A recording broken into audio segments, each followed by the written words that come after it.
انا مشاهدي النايل لايف في كل مكان، حلقه جديده ويوم جديد من لايف كلينيك. موضوع حلقتنا النهارده بصراحه مهم جدا. ليه بقى مهم؟ عشان الناس كل شويه تقول ايه، لا انا الطفل بتاعي بلاقي ان هو ساعات وهو نايم بيشخر.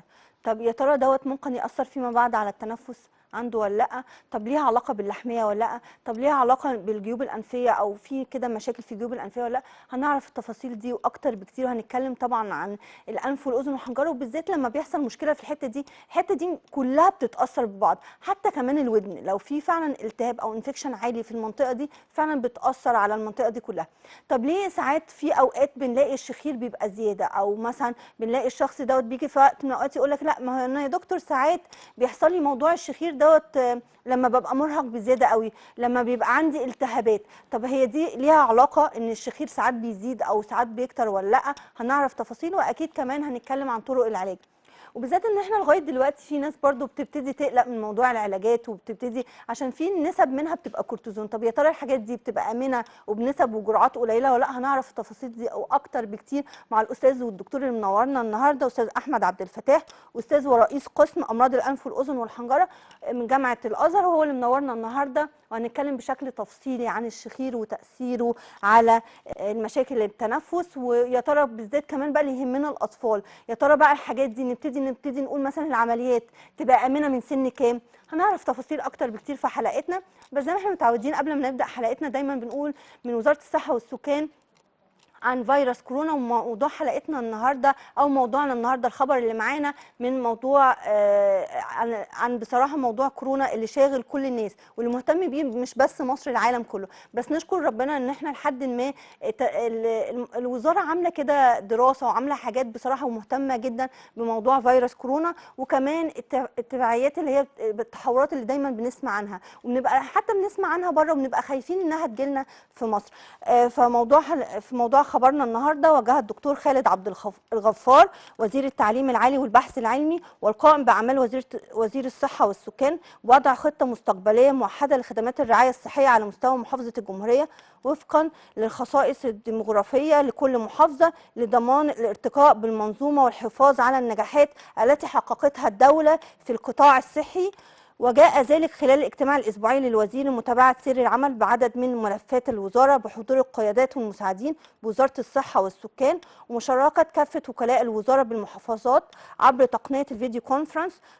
وقد أطلع الوزير خلال الاجتماع على التقارير الخاصة بالوضع الوبائي للفيروس كورونا على مستوى محافظات الجمهورية، والتي أشارت إلى استمرار انخفاض نسب الإصابات والتردد على المستشفيات، موجها بتكثيف عمليات الترصد والتقصي لمحاولات فيروس كورونا عالميا، واتخاذ كافة الإجراءات الاستباقية لأزمة لحماية المواطنين والحفاظ على مكتسبات الدولة في التصدي للجائحة، جائحة اللي دايما العالم بيتكلم عنها وكلنا قلقانين. بس نشكر ربنا الحمد لله وزارة الصحة والسكان المصرية عاملة اهتمام كبير جدا في الموضوع دوت ومتابعة الموقف والمستجدات زي ما احنا كنا بنقول على التحورات اللي بتحصل لفيروس كورونا. وده كان خبرنا النهارده. هنطلع فاصل سريع ونكمل بقيه فقراتنا.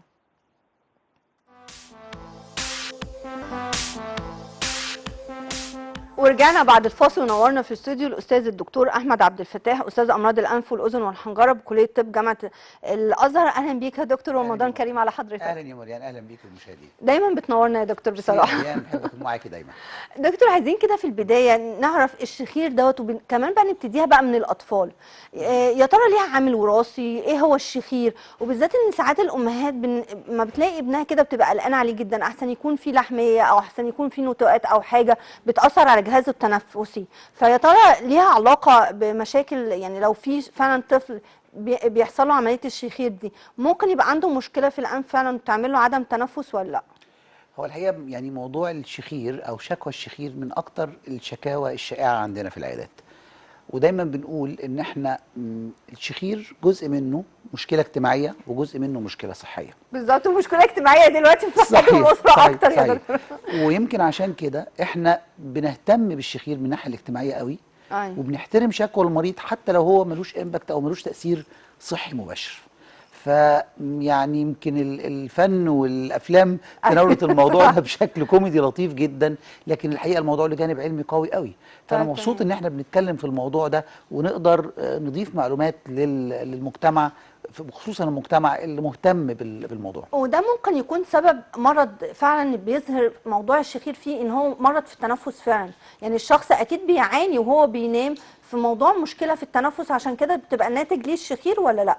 طيب خلينا نعرف الاول يعني ايه شخير. الشخير بالظبط هو صوت تمام. مزعج يظهر اثناء النوم. مم. بمعنى ان في بعض الناس بيكون عندهم مشاكل في التنفس، صوت نفسهم عالي وهم صاحيين. في ناس مم. تانية المشكلة بتظهر أثناء النوم فقط، يعني هو مم. صاحي نفسه ملوش صوت، ولكن أول ما ينام أو يدخل في النوم العميق بتظهر مشكلة الشخير. مم. ده التعريف اللي كلنا نعرفه، مم. ولكن الحقيقة الموضوع له درجات. يعني بيبدأ من أول ما يعرف بالسوشيال سنورنج أو الشخير الاجتماعي، ان انا عندي مشكله بسبب ان البارتنر بتاعي او شريكي في الغرفه او زوجك او زوجتي عندهم مشكله في الصوت العالي اثناء النوم. مم. ودي مشكله اجتماعيه مهمه جدا، والحقيقه بيحصل تردد على عيادات ومراكز امراض النوم بسببها. مم. فلازم الموضوع يتاخد بشكل علمي مظبوط. اكيد. في مشكله تانية او درجات تانية بتوصل لدرجه ما يعرف بتوقف التنفس اثناء النوم. مم. الحقيقه ده موضوع خطير ومهم، ومهم ان احنا نحط سبوت عليه او ضوء عليه عشان خاطر نقدر نشخصه بدري ونقدر نوعي الناس يعني بيه. نقدر نقول يا دكتور احمد ان الشخير ده مرض؟ طبعا. مرض. طبعا، مم. وهو اول زي ما كنت لسه بقول لحضرتك من شويه، هو اول الدرجات المشكله الاكبر اللي هي توقف اه التنفس اثناء النوم. بالظبط. حقيقه بقى علم مستقل، علم امراض النوم دلوقتي بقى علم مستقل مم. وسب سبيشاليتي او فرع متخصص من الطب بشكل فيه اهتمام كبير جدا على مستوى العالم. بقى عندنا اجهزه للتشخيص واجهزه للعلاج وطرق للتشخيص وطرق للعلاج، وعندنا عمليات بتتعمل، لستة عمليات بتتعمل لتحسين الموضوع واستخدام اجهزه حديثه لتحسين الموضوع. طب ليها علاقة يا دكتور بان هو مريض حساسية جيوب أنفية وكده، ولا ملهاش؟ يعني اكتر شخص مثلا ممكن الواحد يكتشف ان هو مريض حساسية بسبب ان هو بيشخر بالليل. وبالذات برضه عايزة ارجع لنقطة مهمة، ودي بتهيالي شائعة وناس كتيرة بتسأل اكيد حضرتك فيها. لما ببقى مرهق جدا يقول لك انا زوجتي او مامتي او كده تسمع شخيري وتقول لك ايه يا ابني، هو انت اشتغلت كتير او عملت مجهود كتير النهارده بزياده، ادى ان هو ما بيجي ينام. وساعات بيبقى ليه يعني ممكن الشخص ده ما بيكونش بيشخر، وفي وقت ما هو مرهق مع او الوقت. فعلا تعبان تلاقيه بيشخر. صحيح. خلينا نتفق الاول ان عشان الشخير يظهر مم. لازم يحصل احتكاك او فايبريشنز او حركه ما في منطقه دخول النفس. تمام. مظبوط. النفس بيدخل بدايه من الانف، وبعدين بيعدي على ما يعرف بالبلعوم الانفي، وبعدين بيعدي على منطقه سقف الحلق، وبعدين بيعدي على منطقه الحنجره بعد كده. تمام. الحقيقه اي انسداد او اي تاثير في المناطق دي طبيعي ان هو هيؤدي لوجود شخير. مم. عشان كده دايما بنفكر من الاول للاخر. يعني اما بفحص من المريض، بدايه التنفس من صحيح الانف يعني. صحيح، عشان مم. كده اما بفحص المريض في الاول، اول حاجه بفكر فيها الجزء بتاع النسيج المخاطي للانف، الغضاريف مم. الانفيه، الجزء بتاع الحاجز الانفي. طيب ده انا عندي حساسيه، المريض ده عنده حساسيه، فطبيعي ان هو في احتقانات في المنطقه دي فهتزود الشخير اثناء النوم. مم. لكن الحقيقه المريض ده كمان هيبقى عنده مشكله وهو صاحي، مش شرط تكون صوت، لكن هيبقى نفسه ضيق شويه وهو صاحي، مم. صح. هتزيد اثناء النوم وممكن تعمل الشخير او تزوده. الحاجه الثانيه منطقه البلعوم الانفي، ودي مم. منطقه غايه في الاهميه عند الاطفال، لان سؤالك الاولاني خالص كان بخصوص الاطفال. بالظبط. الحقيقه اكثر الاسباب شيوعا لوجود صوت نفس عالي عند الاطفال هو وجود لحميه خلف الانف او لحميه البلعوم مم. الانفي. دي اكثر الاسباب شيوعا واكثر سبب بنلاقيه عند الاطفال، خصوصا في السن الست سنين، 4 سنين، مم. 3 سنين، وساعات سن اقل من كده. الحقيقه دي دايما بنقول ان دي ابسط حاجه التعامل معاها، لان بمنتهى البساطه انا بفحص المريض او الطفل لقيت عنده تضخم في اللحميه، ثبت ده بالفحص بالمنظار او ثبت ده بالاشعه، مباشره بتدخل بشيل اللحميه، المريض نفسه بيتحسن تاني يوم. مم. فالقصه بعلاجها سهل وبسيط. اه بالظبط. الدكتور اللحميه دي برضو شائعه عند الاطفال، وبالذات ان احنا بنسمع برضو في بعض، مش كل الاطفال، ساعات مجرد ان هم يتولدوا ساعات اما دكتور الاطفال يقول لهم خلوا بالكم ان في تضخم شويه في اللحميه، ممكن الطفل ده يبقى عنده اللحميه فيما بعد تكبر يعني. يا ترى ليها تاثيرات؟ يعني مثلا ممكن الطفل ده اللحميه بتاعته مثلا بتتعرض لالتهاب مثلا معين، دور برد اخده او حاجه، فاللحميه بتكبر بتتاثر. طبعا هو نمو منطقه النسيج الليمفاوي خلف الانف، او ما يعرف بلحميه خلف الانف او لحميه البلعوم الانفي، ده مرتبط بحاجات جينيه. الطفل مولود عنده استعداد لتضخم النسيج الليمفاوي. حاجات التهابيه، تكرار الالتهابات في المنطقه دي النسيج الليمفاوي بيبدا يتفاعل معاها وبالتالي يكبر، وبالتالي يبدا يسد التنفس. الحقيقه سؤال حضرتك من شويه كان مهم جدا، ايوه ايه التاثيرات؟ بالظبط. ويا ترى هيأثر، يعني الأم ممكن تبقى تسمع فعلا إن الطفل ده بيشخر، بس يا ترى بقى اللحمية دي واللي هي سبب الشخير يعني ممكن تؤدي إن هو الطفل ده ممكن بسبب اللحمية، إحنا عارفين إنها بيحصل لها التهاب، ممكن الالتهاب دوت يكبر ويكتم النفس فعلا والطفل يفقد التنفس بسبب إن هو في وجود لحمية؟ الحقيقه تضخم لحميه البلعوم الانفي عند الاطفال ممكن يؤدي لمشاكل كتيره قوي قوي قوي، ومهم ان احنا نقولها عشان الموضوع مهم. بالظبط، والأمهات تعرفه صحيح. وتخلي بالها. اولا تكرار الالتهابات في المنطقه دي، ودي حاجه مش قليله، ان تكرار الالتهابات في المنطقه دي ممكن يعمل تاثير على الجهاز التنفسي كله. ثانيا التضخم لحميه البلعوم الانفي او لحميه خلف الانف ممكن يؤدي الى مشاكل في الاذن الوسطى، ويعمل ارتشاح خلف الطبله ويأثر على السمع عند الاطفال. تالت حاجه ممكن تعملها تضخم اللحميه لو ما اتعالجتش او ما اتشالتش كويس، ان هي ممكن تعمل تغيير في شكل وش الطفل. الطفل من كتر ما هو فاتح بقه طول الوقت بيبدأ يحصل تغيرات في ملامحه، بيدي ما يعرف بالاباثيتك لوك، او ان هو الطفل طول الوقت فاتح بقه، بيحصل تغيير في شكل الوش بتاعه من ناحية الأنف من ناحية السنان وهكذا. ده على المدى الطويل لو أهملنا. مش كده تمام. وبس، تخيلي حضرتك طفل طول الليل اللي هو تقريبا نص يوم الطفل ما بيتنفسش كويس، الاكسجين مش داخل كويس، عنده مشاكل، مش بينام كويس. طبيعي ان ده بيؤدي طبعا الى عدم نوم كويس. بالظبط. تاخر ذهني وجسماني عند الطفل. حقيقه بدرجات مش كبيره لكن درجات ملحوظه. يعني ساعات بنشوف اطفال من كتر الاهمال فعلا حصل عندهم تاثير في المدرسه بسبب الموضوع ده. الطفل بيروح المدرسه مش نايم كويس، مفيش اكسجين كفايه، بيأثر على كل حواسه وكل استيعاباته. فالموضوع الحقيقه لازم يتاخد باهتمام. مش كده وبس، ساعات تكرار التهابات الجهاز التنفسي العلوي بتؤدي الى تكرار التهابات الجهاز التنفسي السفلي طبعا. ومشاكل بعد كده في الرئه. بالظبط. فلازم الموضوع هتأثر فيما بعد. صحيح، فلازم الموضوع يتاخد مم. باهتمام شديد. طب حضرتك بتقول ان هو من سن 4 سنين ل6 سنين بتظهر جدا تضخم اللحميه. لا، هي الحقيقه من اي سن، من اي سن يعني ممكن حديث ممكن الولاد؟ طفل 6 شهور سنه بنلاقي لحميه كبيره. عشان كده زي ما كنت لسه بقول لحضرتك من شويه يا مريان، ان احنا المساله فيها استعداد جيني، في اطفال بالظبط. عندهم استعداد اكتر من اطفال تانيين. كنا زمان بنقول الحقيقه ان بيحصل ضمور شويه للنسيج الليمفاوي بعد سن 8 سنين او 12 سنه، لكن الحقيقه بعد تطور الات الفحص والمناظير بدانا نشوف في حالات كتيره جدا ان لحميات البلعوم الانفي بتستمر لحد سن بعد كده، وبيجي لنا شباب الحقيقه 15 و20 سنه عندهم تضخم في لحميه البلعوم الانفي. طبعا وبنتعامل معاهم. وبتأثر عليهم زي ما حضرتك ذكرت وقلت انها بتأثر على حياتهم وعلى حاجات كتيرة جدا في جدا.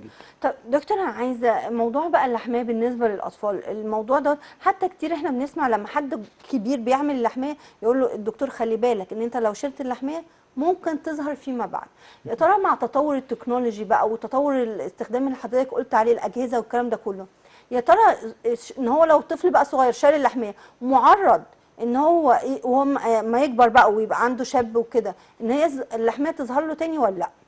طيب هو طبعا السؤال ده من اكتر الاسئله برضو شيوعا الحقيقه، وانا طبعا مبسوط بتلاقي اكيد. الاسئله اللي بنسالها كتير في ايوه العيادات. اللي هي الناس اللي بتبقى صحيح. عايزه تعرف يعني. صحيح. الحقيقه كلمه لحميه وبترجع ده لفظ كبير ومجمل شويه. يعني اي نوع من اللحميات، لحميه البلعوم الانفي عند الاطفال اللي هي بنقول عليها لحميه اللوز او لحميه خلف الانف بتسمى كده او بنسمعها الناس بتسميها كده، طبعا هي فيها نسبه ارتجاع، ولكن وظيفه الجراح هنا انه ازاي يشتغل بتكنيك او بطريقه تقلل نسبه الارتجاع دي للحد الادنى. بالظبط. في فرق ان انا بشتغل بطريقه تخلي نسبه الارتجاع دي عاليه، او ان انا بشتغل بطريقه وباجهزه حديثه تخلي نسبه الارتجاع مع استخدام المناظير تخلي نسبه الارتجاع دي في الحد الادنى 1-2%. الحقيقه هو ده الغرض او ده الفرق في طريقه الجراحه، ان انا كجراح اشتغل بطريقه تقلل نسبه الارتجاع، تخليني رقم 1 اشيلها كويس، رقم 2 بامان، رقم 3 تخلي نسبه الارتجاع قليله جدا. ليه دايما بنقول ان وجود نسبه حتى لو قليله؟ لان اللحميه نسيج زي ما بنقول نون كابسوليتد، يعني انا لما بشيل المريض اللوز اللحميه بقول له خلي بالك، انا اللوز بشيلها في الغلاف بتاعها زي البونبونايه كده بالظبط، ولكن اللحميه انا بشيلها زي زرع من على الارض. بنمسحها كده يعني من حاجه، بنمسحها، بنعملها زي كي اللي كنا بنسمع عنه زمان بنشيلها، سواء بنشيل بالطريقه الجراحيه او بالكي او القديمه. باستخدام جهاز الكوبليشن او مع، لكن في كل الاحوال مساعده المنظار هنا بنشيل من بتساعد. السطح الخارجي لكن ما بنستأصلش الأنسجة اللي هي الداخلية. طبيعتها لان هي ملهاش كبسوله، أيوه زي هي اللوز. الفكره في زي اللوز يا مريم، فاللوز بشيلها بالكبسوله بتاعتها بالغلاف بتاعها. طب اللحميه طبيعتها كده. أكيد. طب حضرتك اتكلمت بقى على اللوز، فأنا عايزة أختص سريعا. دايما يعني كتير بقى طبعا شائع، وده اللي عايزين برضه نعرفه ايه علاقة ده بده. يعني كتير لما بنسمع أطفال مثلا وحتى يقول لك إيه، لا ما دام بقى في لحمية نشيل اللوز، ده لو اللوز عامله مشاكل. وبعد كده في ناس تقول لك لا ما دام اللوز ما عملتش مشاكل للطفل، حلوه انها تبقى موجوده، ما دام اللي مخلي كان اللوز تبقى بايظه اللحميه. ففعلا هما دايما ليهم هما الاثنين علاقه ببعض. عايزين نعرف علاقتهم ببعض ايه يا دكتور، ويا ترى ايه اللي يتشال ونقول ان هو فعلا اللوز ممكن لو هي فعلا متضخمه تتشال وهي دي اللي بتعمل خطوره اكبر، ولا اللحميه لو فعلا هي اللي فيها مشاكل ممكن تاثر على اللوز ولا لا؟ جميل، سؤال برضو جميل قوي الحقيقه، مبسوط منه. اولا في ارتباط تشريحي وفسيولوجي ما بين اللحميه، لحميه خلف الانف واللوز. تمام. الاثنين مرتبطين ببعض ما يعرف بالفالدرز رينج او دايره فالدرز. الارتباط بينهم ان هم ده نسيج لمفاوي وده نسيج لمفاوي، وبينهم اوعيه متصله ببعض، يعني فرصه ان تنقل العدوى من هنا لهنا موجوده طول الوقت، تمام. او ان يحصل تضخم هنا وهنا موجوده طول الوقت. عشان كده في نسبه مش قليله من الاطفال بنلاقي تضخم لحميه خلف الانف مرتبط بتضخم اللوستين. ففي الحاله دي بنشيل الاثنين مع بعض. سؤالك بقى اللذيذ قوي اللي انت قلتيه الاول، اللي بسمعه دايما من الامهات اما اقول لهم ايوه احنا عندنا مشكله في اللحميه وهنشيل لحميه، فاسمع السؤال اللي بعديه على طول المستفز، طب هنشيل هنشيل اللوز. اللوز بالمره؟ ايوه. مفيش حاجه في الجراحه اسمها بالمره خالص، وبنأكد على كده. دواعي استئصال لحميه خلف الانف مختلفه عن دواعي استئصال اللوستين. مم. دي حاجه ودي حاجه. في اتفاق على تضخم لحميه خلف الانف هتتشال، وفي اتفاق على درجه معينه من تضخم اللوستين تتشال عشان التنفس. مم. في شويه مدارس مختلفه على عدد تكرار مرات التهابات اللوز الصديديه، بالظبط. يعني امتى اشيلها كويس. والحمد لله احنا دلوقتي طلعنا جايد لاينز او ارشادات تقول امتى اشيل اللوز وامتى ما اشيلهاش، ودي الحقيقه الحمد لله جهد مشكور يعني من أكيد. منظمة. الزملاء. عملنا جهد هايل الحقيقه على طبعا. مدار سنه كامله ان احنا نطلع الارشادات دي لشباب الاطباء، وبدات الحمد لله تنتشر، ويمكن اخر مؤتمر عملناه من كام شهر لتثبيت الارشادات دي على مستوى شباب الاطباء. اللي هو ايه بقى يا دكتور، ان اللوز لو التهبت تتشال، ولو عملت مشكله ما، احنا بنسمع كتير من الدكاتره برضو بيجوا يقولوا ان هي لو اتكررت اكتر من شهر، يعني في الشهر مرتين وعامله سخونه جامده والطفل ما بيبقاش بيوصل لدرجه السخونه 39 و40، لا ده كده في الشهر تتشال. بصي الارشادات بتقول ان احنا لو في تضخم زي ما اتفقنا من الدرجه الرابعه كده كده هتتشال كويس. طيب بالنسبه لتكرار الالتهابات طبعا في دواعي تانية، زي لو طلع عليها خراج، لو عليها جسم بالظبط غريب، اكيد. لو هاخدها اشيلها عينه وهكذا. لكن لو عشان عدد تكرار مرات الالتهابات، الارشادات بتقول ان لو احنا 3 مرات في السنه التهابات صديديه مثبته بواسطه الطبيب على مدار 3 سنوات، ده داعي لاستئصال اللوستين. طيب لو انا بتيجي جت السنه دي 6 مرات في السنه، 7 مرات في السنه، دي لازم ودي تتشال اول سنه تشال. الحقيقه الموضوع مش بس محسوب عشان خاطر بتاثر على ايه، لا كمان تخيلي حضرتك طفل بيروح المدرسه 6 شهور في السنه، فتجي له اللوز 6 مرات في السنه، بيغيب كل مره من اسبوع ل 10 ايام. صعب. هو فهنا بيدرس طبعا التغيب عن المدرسه دور مهم جدا. اكيد. فباكد تاني ان وجود عدد تكرار التهابات يخضع للدليل الارشادات اللي احنا عاملينه ده مهم جدا ان هي تتشال. تضخم اللوستين، تضخم من الدرجه الرابعه او ما يعرف بالكيسنج تونسلز او اللوز اللي حاضنين بعض او اللي بايسين بعض من كتر ما هم كبار متقاربين جدا من جدا بعض. لامسين بعض، ده بتتشال. دي الدواعي. لكن باكد تاني مفيش حاجه اسمها بالمره. ما هو ده يا دكتور، اصل حضرتك الناس زي ما حضرتك ذكرت دلوقتي سريعا وقلت ان هم في انسجه مرتبطه ببعض. صحيح. فالناس بتبتدي تقلق، تقول لك طيب ما انا انت ما دام بقى هي الحته دي مرتبطه ببعض ما هتتاثر، زي ما احنا عارفين زي ما قلت برضو يا دكتور، قلت في البدايه انها ما دام حصلت التهاب في اللحميه ما هتاثر فيما بعد، ولو حصل لها تضخم هتاثر كمان عن الاذن عشان كلها منطقه وشعيرات واورده وحاجات متصله ببعض. ما هو يا فندم احنا دواعي زي ما قلت لحضرتك، لو الدواعي توفرت يا مريان هشيل. يبقى نشيل. الدواعي مش متوفره، لا ده عضو في الجسم له وظيفه بيقوم بيها، تمام. فلازم اتعامل كده. طيب. طب دكتور، الكشف بقى عن اللحميه او اللوز وكده، احنا عارفين ان احنا يعني لما بنروح عيادات الدكتور الانف بتبقى مجرد بس ان هو بيعمل كده بتاع الخشب بيشوف، بتبقى ظاهريا جدا انها فيها التهاب او فيها مشكله ما او فيها صديد او فيها كده. تمام. يا ترى بقى فعلا يعني ده بيبقى قبل العمليه ده كشف دقيق، ولا لا في اشعاعات او حاجات بتبقى الكشف فيها ادق عشان نشوف؟ فيما يخص اللوستين هي في منطقه البلعوم الفمي، فواضحه جدا. بالظبط. ان انا مجرد بحط خافض اللسان على لسان المريض بقدر افحص بشكل كامل وبقدر احدد القصه ايه. لكن فيما يخص لازم الفحص بيها يبقى بالمنظار، وفي بعض الحالات بنحتاج كمان نعمل اشعه، سواء اشعه عاديه وضع جانبي او اشعه مقطعيه، عشان نحدد طبيعه النسيج الليمفاوي وحجمه وقافل قد ايه من مجرى الهواء. في كل الاحوال الفحص اتقدم دلوقتي باستخدام المناظير جدا، سواء المناظير الصلبه او المناظير المرنه، وبقى يساعدنا جدا في التشخيص. بس انت عارف المناظير برضو عشان هي بتاخد لها بنج موضوع، فالناس بتبتدي تقلق شويه يا دكتور. يعني في بعض الاحوال مش قليله الحقيقه ما بنحتاجش بنج موضعي، المناظير حجمها رفع جدا وبقى الموضوع بسيط. طب ما ده كده الموضوع حاجه بقى كويسه بسيط جدا. جدا طبعا. جدا. طب ارجع تاني يا دكتور للحميه، وبالذات ان بقى في كتير برضو ليها علاقه بموضوع اللوز. في ناس تقول لك لا طب ماشي انا كشفت لقيت ان انت عندك مشكله في اللوز ولازم تتشال بس ما عندكش لحميه، وبعد كده يرجع تاني يبقى الشخص ده عرضه اكثر بعد كده فيما بعد للجيوب الانفيه واللحميه. ايه علاقه ده بده؟ يعني يا ترى فيها ليها علاقه ان هو مجرد ان هو يعني حتى كان يقول لك ايه، لا انت ما دام ما كانش عامله لك مشكله انت ليه شلتها؟ والكلمه دي شائعه بتاعت اللوز بالذات. وبعد كده تقول له طب هي ليها علاقه بانها اثرت فيما بعد ان هو جالي جيوب انفيه او اثرت على اللحميه فيما بعد، ولا لا ملهاش علاقه؟ طب انا اضم صوتي لصوت الناس اللي بتقول كده، هو فعلا لو ما فيهاش مشكله ليه شلتها؟ ده اللي كنا لسه بنقوله من شويه. بالظبط، انها مش عامله مشكله. لكن لو في بس ليها مشكله تاثير يا دكتور انها تبقى فيما بعد تعمل لحميه او تعمل جيوب انفيه او تاثر على الجيوب الانفيه؟ الاستئصال اللحميه قصد حضرتك؟ لا، استئصال اللوز. لا. ملهاش علاقه. لا خالص. هي استئصال اللوز عمليه جراحيه، اذا تواجدت الدواعي الطبيه ليها بيتم اجراءها بشكل كويس.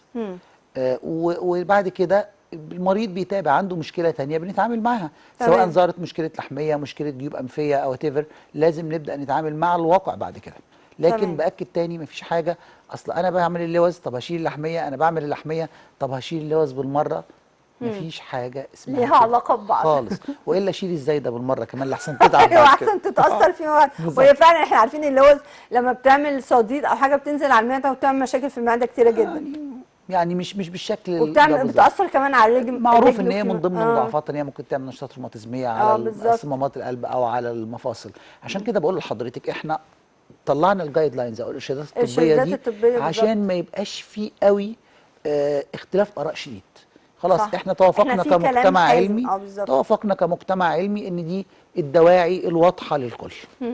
طب دكتور احمد بقى ارجع للجيوب الانفيه وبرده علاقتها باللحميه ايه، ويا ترى فعلا ليها علاقه برده بموضوع الشخير ولا لا؟ علشان كتير يقول لك لا انا مريض جيوب انفيه، يا ترى ده ممكن هو يعني فيما بعد يبقى يسبب له الشخير ولا لا، وليها علاقه ولا لا؟ الحقيقه من ضمن الاسباب الانسداد اللي ممكن يؤدي للشخير هو مشاكل الجيوب الانفيه، سواء مشاكل احتقانات او افرازات سد الانف او مشاكل تكوين لحميات في مداخل الجيوب الانفيه بتؤدي برضه لانسداد الانف. لكن باكد تاني ان كل الجزء الامامي ده لو جزء سبب للشخير هتظهر المشكله والمريض صاحي في التنفس وهتزيد بشخير اثناء النوم. ولكن في مشاكل تانية في الخلف بقى المشكله تظهر اكتر والمريض نايم، زي مشاكل سقف الحلق. والحقيقه مشاكل سقف الحلق هي اكثر الاسباب شيوعا لمشاكل الشخير ومشاكل توقف التنفس اثناء النوم او ما يعرف بالسليب ابنيا. طب ايه بقى هي حقيقه ان احنا دايما بشبه مشاكل سقف الحلق بمشاكل عضلات البطن على سبيل المثال. انا اما وزني بيزيد شويه عضلات بطني بتزيد شويه. طبعا المريض اما وزنه بيزيد شويه عضلات سقف الحلق، وخصوصا مع التقدم في السن شويه عضلات سقف الحلق بتسقط وبتترهل شويه. فتبدا مع الترهل ده وسقوطها ده تؤدي لانسداد تنفس ولصوت عالي اثناء النوم. كويس. بنبقى مطالبين هنا رقم واحد نفحص المريض كويس، نسمع شكوته كويس، وبعدين نروح لما يعرف بالفحوصات بقى، ان احنا نعمل المريض ما يعرف بمعمل امراض النوم. المريض بينام في مكان مجهز متوصل باجهزه بتقرا لي نومه بالكامل. على مدار الست ساعات النوم او الثمان ساعات النوم بيطلع لي تقرير من الجهاز يقول لي مريان وهي نايمه كان تركيز الاكسجين في دمها كذا، حصل توقف تنفس او ما حصلش، ولو حصل حصل لمده كام ثانيه، بتكرار قد ايه، ده حصل المشكله حصلت على الجنب اليمين، لا حصلت على الجنب الشمال، لا حصلت وهي نايمه على ظهرها، وهكذا. التقرير ده في الاخر بيديني انطباع ومساعده ان انا اقدر اشخص المريض ده. رقم واحد هل هو عنده شخير ولا لا؟ رقم اتنين هل هو عنده توقف تنفس نوم ولا لا؟ طب لو عنده توقف تنفس اثناء النوم هل هو مركزي او انسدادي؟ يعني ممكن تكون المشكله الاشارات اللي جايه من المخ اصلا مش كافيه لتنظيم التنفس. طيب لو انسدادي بانه درجه؟ اولى ولا الثانيه ولا الثالثه؟ وكل درجه من دول ليها طريقه تعامل.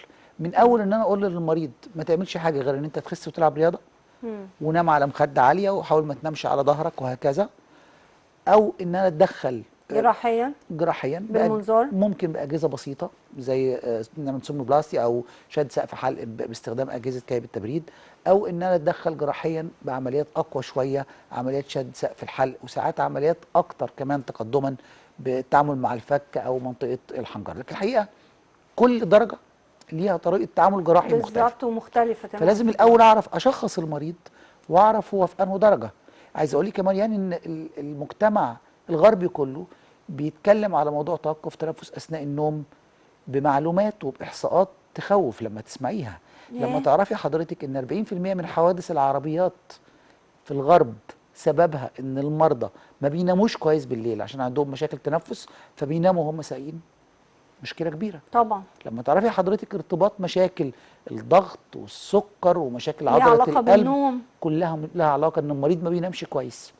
فطبعا دي الرساله اللي عايزين نوصلها، ان طبعا. انت لو بتشخر روح للدكتور، لو بتلاحظي ده ان طلع يا دكتور موضوع الشخير ده مش كبير. حاجه بسيطه او حاجه مثلا الواحد بياخدها من سبيل الهزار، او في ناس تقعد تسجل لبعضها زي الافلام لما كان بتبين. لا، الموضوع طلع كبير وممكن يؤدي لحياه وفاه الشخص بسبب ان هو لا ده كده بيسبب لك مشاكل في التنفس. ده يبقى انت كده وانت نايم بيحصل لك مشكله ما وانت ما كنتش مكتشف ده عشان بتبقى نايم مش دريان. تخيلي حضرتك ان الموضوع رانكد او متقسم او محطوط في الدرجه رقم كام في اسباب الوفاه في امريكا؟ كام؟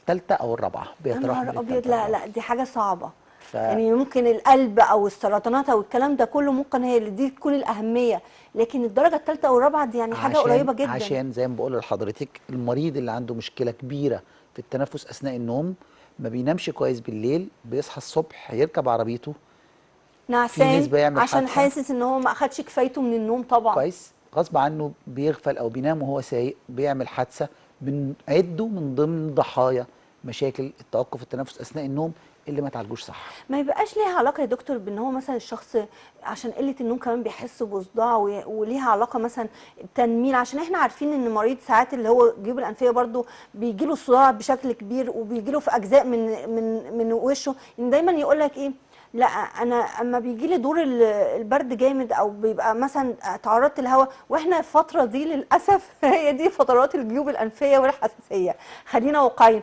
ودلوقتي في دور منتشر جدا برضه عايزين نتكلم عنه، وبالذات بيصيب الجهاز التنفسي يا دكتور. غير طبعا كورونا غير بس المشاهدين عشان يقولوا انتوا بتتكلموا عن كورونا، لا الكورونا دي حاجه تانية خالص. صحيح. فيا ترى ليها علاقه يا دكتور بان هو مثلا مثلا الشخص دوت لما فعلا بجد بيحصل له الالتهابات او مثلا المشاكل دي ممكن بتبقى ظاهريا مثلا بيحصل له مثلا اعراض صداع، فعلا بيحصل له مشاكل تانية خالص. انت حضرتك قلت ان هو بينزل منه مخاط، ويا ترى بقى برضو المخاط ده اكيد ليه درجات كمان. هو ده جانب مختلف عن موضوع توقف التنفس اثناء النوم، يعني ملوش ده علاقه. حاجه ملوش علاقه، ده حقيقه حاجه وده حاجه. والسؤال اللي هساله لك بشكل مباشر، مريض الجيوب الانفيه بيقول لحضرتك انا عندي صداع. طيب هل وصداع هل ساعات بيبقى الصداع نص. يخليكي تنامي وانت سايقه؟ نفرش، لا طبعا مستحيل. اكيد مظبوط. لا. اللي بيحصل ان انا اسوق وانا انام وانا سايق، او انام وانا بتفرج على التلفزيون، او انام وانا في الشغل، ده بنسميه الدي تايم سومنولانس او النعسان اثناء النهار. ده بيبقى اجباري، المريض ما بيقدرش يتحكم في نفسه، ياه. هو ما نامش. عايز اقول لحضرتك ان الاجهزه سجلت لنا على بعض المرضى ان هو نام وصحي 300 مره اثناء نومه، اه مئات المرات. فتخيلي حضرتك لما تيجي تنامي كل دقيقتين ثلاثه حد يصحيكي من النوم، هتصحي الصبح عامله ازاي؟ صح، مرهقه. وكل يوم امم. مشكله مستمره. عشان كده رسالتنا عن طريق حضرتك وطريق البرنامج الجميل بتاعك اه، ان هو ده من دورنا يا فضلكم دكتور، صحيح ويعني معلش ودور حضراتكم ان انتوا توضحوا الصوره للناس، ما دام الموضوع يعني اهميه كبيره جدا، ومش بس طلع مش موضوع شيخير، حاجه عابره او حاجه مش مثلا هزار. ممكن ناخدها بهزار او صحيح. ناخدها مثلا ايه في سبيل الضحك او الهزار، لا الموضوع طلع كبير مش سهل. على الاقل انا لو راجعت الدكتور وعملت الفحوصات واتاكدت ان هو السوشيال سنورنج ده او الشخير الاجتماعي وانه ملوش اي تبعات صحيه تانية، هقول للمريض انت مشكلتك لحد هنا بس، والله لو عندك مشكله نام في اوضه لوحدك بالظبط. ونهزر وننبسط. ايوه. لكن ما لما يبقاش المريض نكتشف بقى فعلا التعبيات اللي هي الحاجه بقى المصاحبه بمعنى اصح للشخير، بالظبط. دي بتاثر على حياتك، حياه المريض الشخص يتشخص نفسه. بدري عشان يتعالج كويس، وعندنا طبعا. حلول. لسه كنا بنقول ان بعض المرضى بيتحسنوا بس مع نزول الوزن، ادويه، اه بالظبط بعض المرضى بيتحسنوا بس مع شويه تعليمات، بعض المرضى بيحتاجوا تدخل بسيط، بعض المرضى بيحتاجوا جهاز اسمه سباب او جهاز دفق الهواء اثناء النوم. الجهاز ده بيساعد المريض ان هو يزق له الهواء بالاكسجين وهو نايم، فبيحل مشكلته. بنوصل في بعض الاحوال لكده، لكن في الاخر احنا عندنا حلول، طبعا. فنشخص فده كويس ان هو ونحل. احنا عندنا حلول، بالظبط. وحلول بسيطه. يعني اصعب حاجه لما بنلجا للجراحات، صحيح.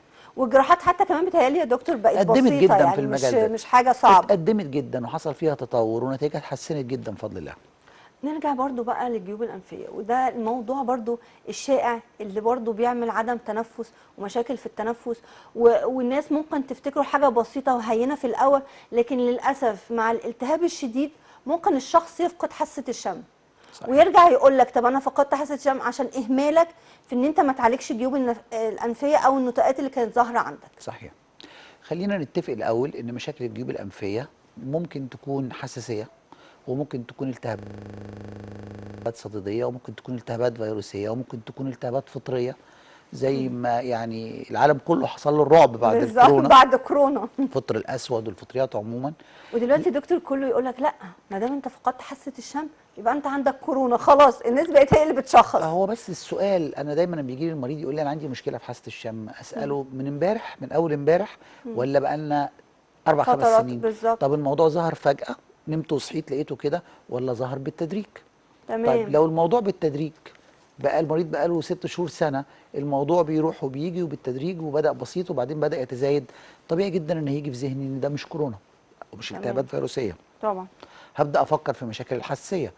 اما افحص المريض بفحص المنطقه بتاعه عصب الشم، بلاقي تكوينات لحميات فيها مثلا على سبيل المثال، دي قافله الطريق بشكل واضح ان الروائح توصل. ايوه. المريض ده دايما بقول للمريض انت بتاعي، انت حظك حلو لان مشكلتك خلاص بقى ليها حل. عكس المريض اللي جاي بمشاكل مفاجاه زي الكورونا مثلا، بندي علاجات وبنستنى. لكن المريض ده معروف علاج ما تحسنش، جراحه، بنزيل النتوءات دي بالمنظار، المريض بيشم تاني يوم. فالمريض دايما مشكلته ليها مسار واضح في العلاج، او حتى في الاخر لو في تدخل جراحي دايما بقول له انت محظوظ لان حالتك واضحه واقدر ادي لك وعود. عكس مريض فقدان الشم بسبب الكورونا، لان أيوة. لحد النهارده الاحصائيات مش قادره تقول لنا مين يتحسن ومين ما يتحسنش. صح. صحيح بدا يبقى عندنا ارقام تقول لنا كام في الميه تقريبا بيتحسنوا، بدانا نشوف حالات من اللي هي اللي بنسميها الفانتوزميا او مشاكل الروائح اللي مش لطيفه اللي بتظهر بعد الكورونا عند ناس كتير. بدانا تقريبا ناخد ده يا ارقام. دكتور للاسف اللي عندهم، معلش بدون قطع كلامك، اللي عندهم جيوب انفيه وعندهم نتوءات وعندهم مشاكل في الانف، وقت ما هم اوريدي كانت بتبقى عندهم الموضوع ده مستمر معاهم وقعدوا زي ما حضرتك ذكرت اكتر من 5 سنين، احنا عارفين اكثر من 6 شهور فقدت حاسه الشم، للاسف مش هترجع لك تاني. لكن في ناس بقى تقول لك انا فقدها بقى لي سنين. فللاسف في موضوع كورونا ساعات من كتر ادويه الكورتيزون اللي بياخدوها. وعايزه بقى ارجع للنقطه دي يا دكتور، بيرجع لهم حاسه الشم مؤقتا. يا ترى دي بقى يعني بسبب ادويه الكورتيزون فليها علاج ان هو لو الشخص ده اتعالج يرجع تاني حاسه الشم عنده، ولا لا ما دام فقدها وقعد سنين فقدها ما ترجعش؟ هو المريض اللي هيتحسن مع الكورتيزون غالبا ده مريض حساسيه امم. او مريض التهاب مناعي امم. حصل تاثير على الشم. اكيد. على سبيل المثال النتوءات او لحميات الحساسيه بتاعه الجيوب الانفيه دي بتظهر بتقفل على حسب الشم، ودي بتستجيب للكورتيزونات. فلو المريض خد كورتيزون واللحميات دي صغرت بدات اشم، دي علامه كويسه. تمام. طيب خفيت وبقيت كويس تمام، طب خفيت ورجعت تاني هتدخل جراحيا وهكذا. فالكورتيزون بشكل عام هو سلاح ذو فتاك حدين. ذو حدين. بالظبط. لازم الطبيب يستخدمه بحكمه، صح. ولازم المريض يعرف ان هو سلاح. بمعنى عشان الناس عندها تخوف صحيح منه بصراحه. صحيح الناس عندها تخوف منه، فما فيش عيب خالص ان انا اتناقش مع الدكتور بتاعي. طيب انا قلقان من ممكن الكورتيزون، البديل ليه او ان انا بالظبط. انا قلقان، طب هل انا مضطر اخد كورتيزون؟ ولكن احنا اتعلمنا واحنا في كليه الطب الحقيقه على الكورتيزون مقوله شهيره جدا، هو when indicated it is not contraindicated. لما يجي وقته ما تقولش ما ينفعش، لان انا وصلت مضطر لمرحله ان بالظبط. انا لازم المضطر يركب الصعب زي ما او بيقولوا. الكورتيزون. او ياخد الكورتيزون صح. طب نرجع تاني يا دكتور لحاسه الشم، وحضرتك قلت ليها علاقه بمريض الحساسيه مش مريض الجيوب الانفيه، صح؟ ولا لا ليها علاقه كمان الحساسيه بالاثنين؟ والجيوب الانفيه بالاثنين. الاثنين. وحضرتك قلت ان الحساسيه ده مرض مناعي، بيبقى مش بس يعني بيبقى مرض متاثر في الجسم، فبيأثر كمان على حساسيه الانف وحساسيه الحنجره وحساسيه الصدريه. طب الشخص ده يا دكتور بقى يعني دوت لما اللحميه وحته الجيوب الانفيه وكده بسبب الالتهاب الشديد، ما احنا عارفين ان هو مثلا مع المصريين عامه او العالم كله موضوع النظافه او موضوع اللي هي المطهرات والكلام ده كله احنا بنشتغل بيها، والحاجات اللي هي بتزود الحساسيه او حسب بقى ما هو نوع الحساسيه بتاعته ايه. صحيح. يا ترى بقى دوت الشخص دوت يعني المفروض بقى التعامل معاه يبقى ازاي، او حتى نبتدي بقى عشان ما يخشش في تدهور كبير، يا ترى يبتدي يتعالج ازاي؟ اول حاجه اعترف بالمشكله. انا لما اصحى الصبح بعطس 17 18 عطسه بالظبط. واخرج بره في جنينه او معدي على حاجه او اشم حاجه اعطس وارشح وامسك المنديل، يبقى انا عندي مشكله، يبقى هراجع الدكتور. دي اول مرحله، اعترف بالمشكله. رقم 2 اما اروح للدكتور لازم الدكتور يسمعني كويس. رقم 2 لازم يفحصني كويس. رقم 3 يعمل فحوصات بناء على الارشادات اللي كنا لسه بنتكلم عليها. مريض الحساسيه مش كلهم زي بعض يا مريان. طبعا. فلازم اعرف المريض ده نوع الحساسيه اللي عنده ايه، مسبباتها ايه، هتعامل معاها بناء على بروتوكول العلاج ازاي. ودايما المريض بيسالني هل انا عشان عندي حساسيه هفضل طول عمري عندي حساسيه؟ بالظبط. اجابه ببساطه، انت اسمك مريان هيفضل اسمك مريان فعلا. ولكن وبالعكس ده بتزيد يا دكتور للاسف، ما هو يعني انا من لو بعد اتحكمت الاهمال فيها لو اتحكمت فيها هتعامل معاها، هتبقى صاحبتي الحساسيه. صح. هو ده دي رساله، ما تطلبش من الدكتور بتاعك ان الحساسيه تاخد لها علاج، هو مش دور برد علاج 3 ايام وهتخف. لا انت لو من الاول معترف بالمشكله وبحجمها هتتعامل معاها، مش هيحصل مضاعفات، هتقدر تتحكم فيها كويس جدا جدا وتتعايش معاها كويس قوي. وبالذات ان هو لو بعد فعلا عن مسببات الحساسيه زي ما حضرتك ذكرت. صحيح. بس حضرتك ذكرت في نص الكلام العطس الكتير، طب ما هو دور البرد مثلا لو حد ولا لا ملهاش علاقه ان هو العطس الكتير لما حد بيبقى عنده دور برد بسيط بيبقى اصل العطس ده رد فعل لمثير حصل. المثير ده ممكن يكون التهاب فيروسي، ممكن يكون تغيير جو، ولكن ما حدش هيجي له برد طول السنه. بالظبط. واحنا الموسم بالذات دلوقتي مريض الحساسيه يا دكتور في الوقت الحالي ده صعب جدا بصراحه، ويعني الجو الحر قوي والبرد قوي او صحيح. دخوله في مكان مثلا فيه تكييف، والتكييفات طبعا والتراب والحاجات اللي ما بتتعقمش او ما بتطهرش، فده كل مسببات حاجات. هو لازم مريض الحساسيه، حساسيه الجهاز التنفسي عموما سواء حساسيه انف او حساسيه صدر، بالظبط. هيبقى عارف ايه المطلوب منه في البيت، انه يغسل تكييف الفلتر كل اسبوعين، بلاش النباتات المنزليه، بلاش الحيوانات الاليفه، أكيد. الفرش لازم يتغير يوم بعد يوم على الاقل، وهكذا. ان هو يقدر يساعد نفسه بايجاد بيئه محيطيه مناسبه لمريض الحساسيه.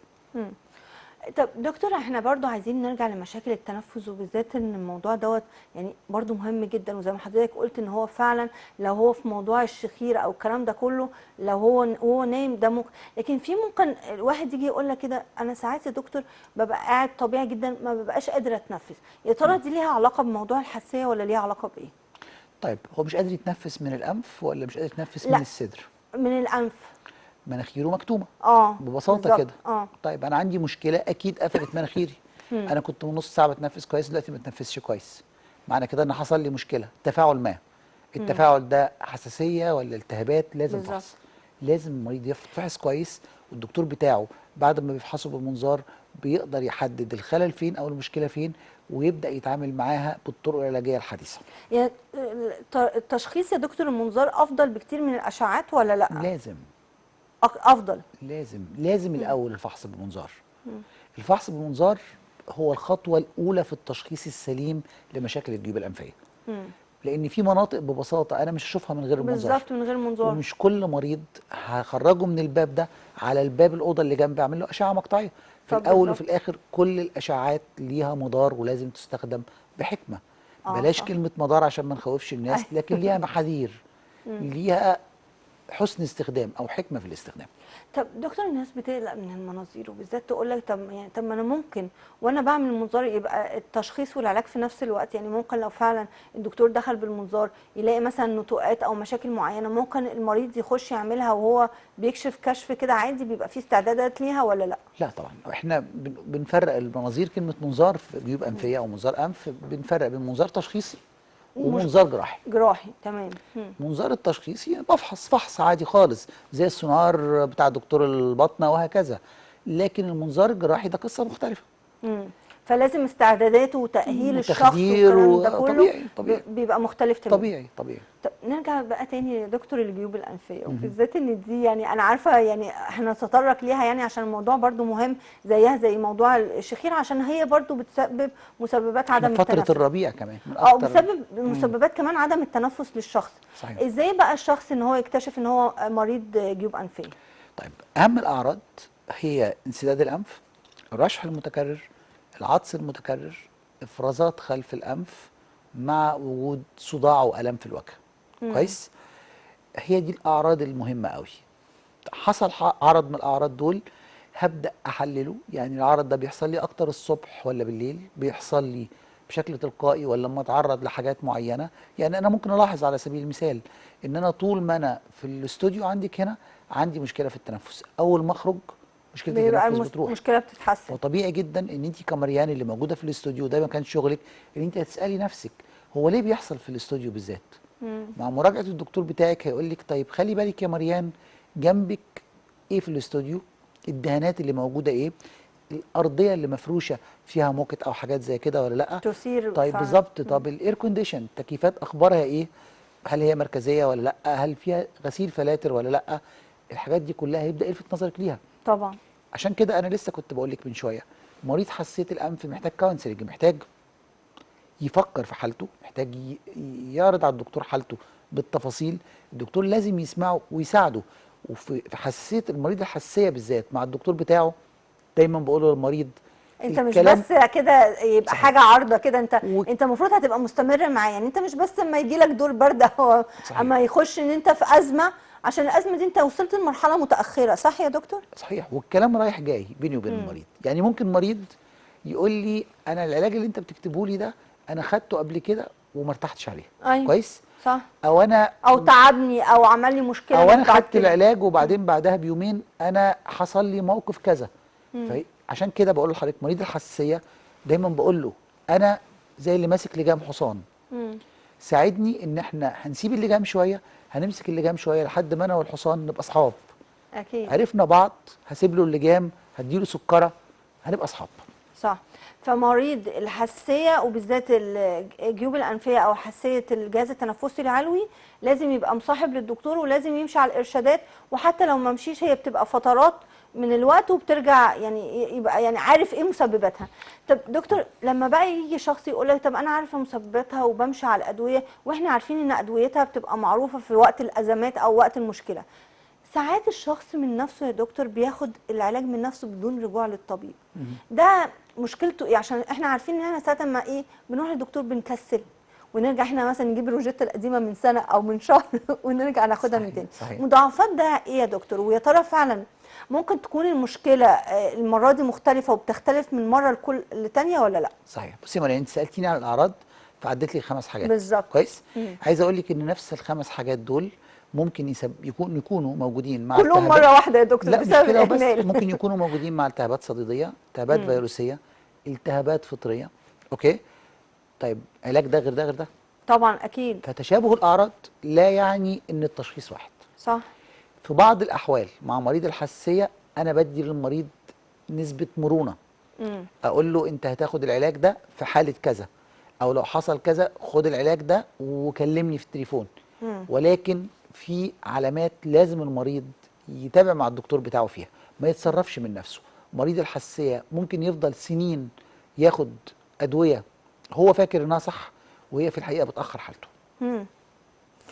دكتور ساعات يقول لك مثلا المشاكل مثلا اللي هي عدم التنفس كده ساعات بتسبب للناس ارق انها تبقى متعصبه جدا، تسبب لهم مشاكل في ان هو نفسيه كمان، ان هو ازاي يعني ان هو ازاي مش عارف يتنفس والكلام ده. ممكن ليها فعلا تاثير بعد كده فيما بعد انها بتعمل له ضيق او ان هو يبقى شخص عصبي ولا بعض لا؟ ادويه المضاده للاحتقانات ممكن تعمل سرعه في ضربات القلب، ممكن تعمل عصبيه، ممكن تعمل ارق يعني فعلا بعض اثناء الادويه النوم. بعض الادويه، عشان كده لسه كنت بقول لك الكلام رايح جاي بين الدكتور اكيد والمريض. لما اكيد. اكتب لك دواء قول لي والله انا فعلا ما نمتش بقالي يومين، ما تسكتش، ما تستناش 10 ايام 20 يوم وبعدين تشتكي. لا، ارجع للدكتور بتاعك وقول له، لان تاثير الادويه مش واحد عند الناس كلها يا مريم. ايوه انا صح. ممكن اكتب نفس الدواء اخده انا وانتي، انا اخده انام وانتي تاخديه ما تناميش لمده يومين، او انتي تاخدي الدواء وتنامي ما تروحيش شغلك وانا اخده واصحى وفي الصبح فريش دلوقتي يا وبلعب دكتور، رياضه. ده دلوقتي يا دكتور ده الموضوع بقى سهل جدا واحسن بكتير، ان في حاجات الادويه دي زمان اللي هي بتاعه الحساسيه بالذات كان بتسبب النعاس، صحيح. دلوقتي للاسف في ادويه يعني المدى بتاعها طويل وما بتسببش النعاس. يعني انت حتى كان زمان يقول لك مريض الحساسيه ده لو اخذ الدواء الدكتور يقول له انا بنبه عليك ما تسوقش عربيتك صحيح. او ما تنزلش من باب البيت احنا عشان كنا ممكن بندي ادويه تحس. الحساسيه للاطفال عشان يناموا ونرتاح. ايوه مش كده؟ بالظبط صح. لا دي طبعا فعلا الاجيال الجديده، الموضوع اختلف. الاجيال الجديده من ادويه الحساسيه فعلا بقت لا تسبب النعاس بشكل فعال، مع الوضع في الاعتبار زي ما كنت لسه بقول لك من شويه ان مش عند كل الناس. بالظبط. ف ومش كل الناس يعني صح. احنا دلوقتي احنا بنتكلم على مريض حساسيه تقول لا، في ناس هتبقى تقول ايه ده الناس دي بتخوفنا، الناس دي بتسبب لنا رعب، لكن احنا بنقول يا جماعه احنا مش بنسبب لكم رعب ولا حاجه، احنا بنفهم ودورنا ان احنا نوعي ان انت احنا قلنا ده ابسطها. يعني احنا زي ما حضرتك ذكرت قلت في العالم بقت الدرجه الثالثه او الرابعه اللي بتسبب الوفاه لعدم التنفس، فانت ممكن عرضه ان انت ما تبقاش مكتشف فعلا انت عندك مشاكل ايه وتؤدي بحياتك للوفاه. ممكن تقول لا ده انا مريض حاجه بسيطه، انت عرفت منين انها حاجه بسيطه؟ هي حاجه بسيطه بالنسبه لك لو عالجتها ومشيت بالالتزام. صحيح. تشخص الاول، بالظبط. اعرف المشكله اللي عندك درجتها ايه، هتعامل معاها ازاي. اكيد. طب دكتور في ناس بتقول لك برضو طب هي ليها علاقه بالقلب؟ يعني في ناس تقول لك إيه لما بيبقى في نبضات قلب سريعه ومش عارفه ايه، يا ترى دي ممكن تسبب عدم تنفس يعني بشكل صحيح او غير صحيح ولا لا؟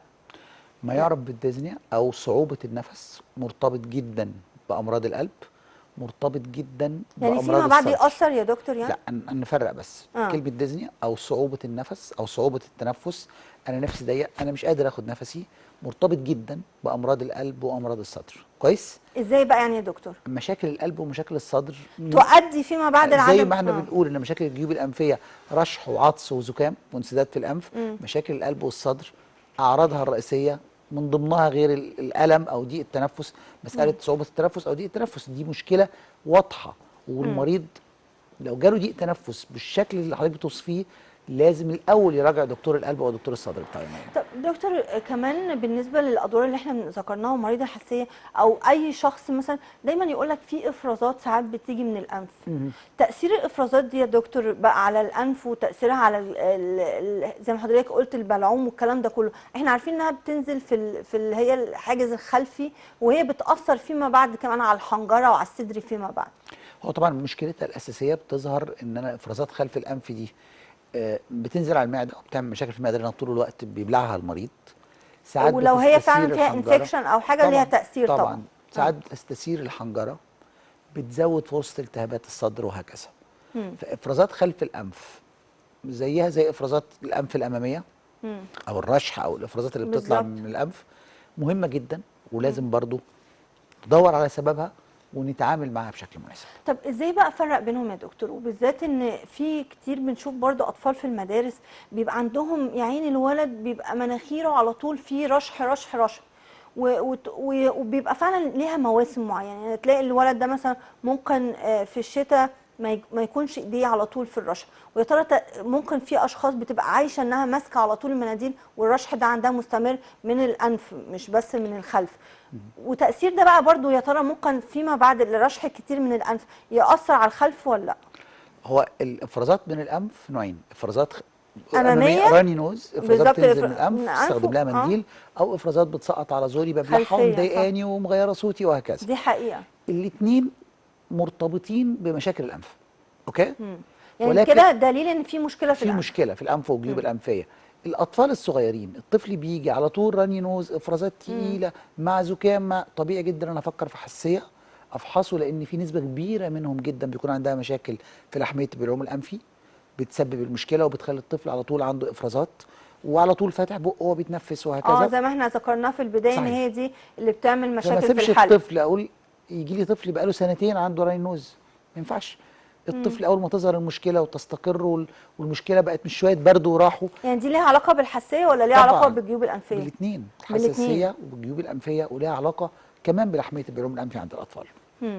طب دكتور، وحضرتك قلت ان هي دي علاجها يعني بسيط وكمان جراحاتها بسيطة جدا. اللي هي موضوع المنظار. صحيح. اه طبي او جراحي الاثنين بساط، بس يتشخصوا كويس. بتشخصوا كويس، بس برضو بيبقى احنا عارفين مريض الحساسية دايما بيستخدم بخاخات الأنف.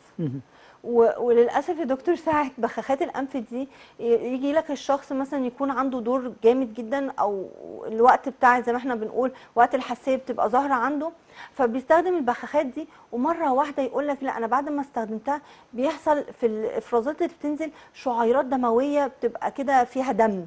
صحيح. دي لها علاقه بايه؟ طيب هو في الاول وفي الاخر البخاخات الانف هي دواء.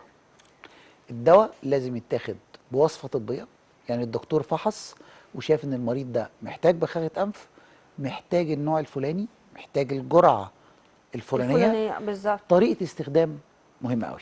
عشان كده لما المريض بكتب له على بخاخه ويجي يقول لي انا مناخيري حصل فيها نزيف او بتجيب دم، اقول له بتستخدم البخاخه ازاي. او ممكن يكون بيستخدمها طريقه بالغلط. الاستخدام الغلط هي المشكله الرئيسيه في حدوث نزيف. لكن مش هي دي اللي بتسبب، يعني مش كتر البخاخات هو ده اللي بيعمل ده جزء من المشكله، لكن بقول لحضرتك ان جزء كبير جدا من المشكله سببه سوء استخدام بخاخات الانف.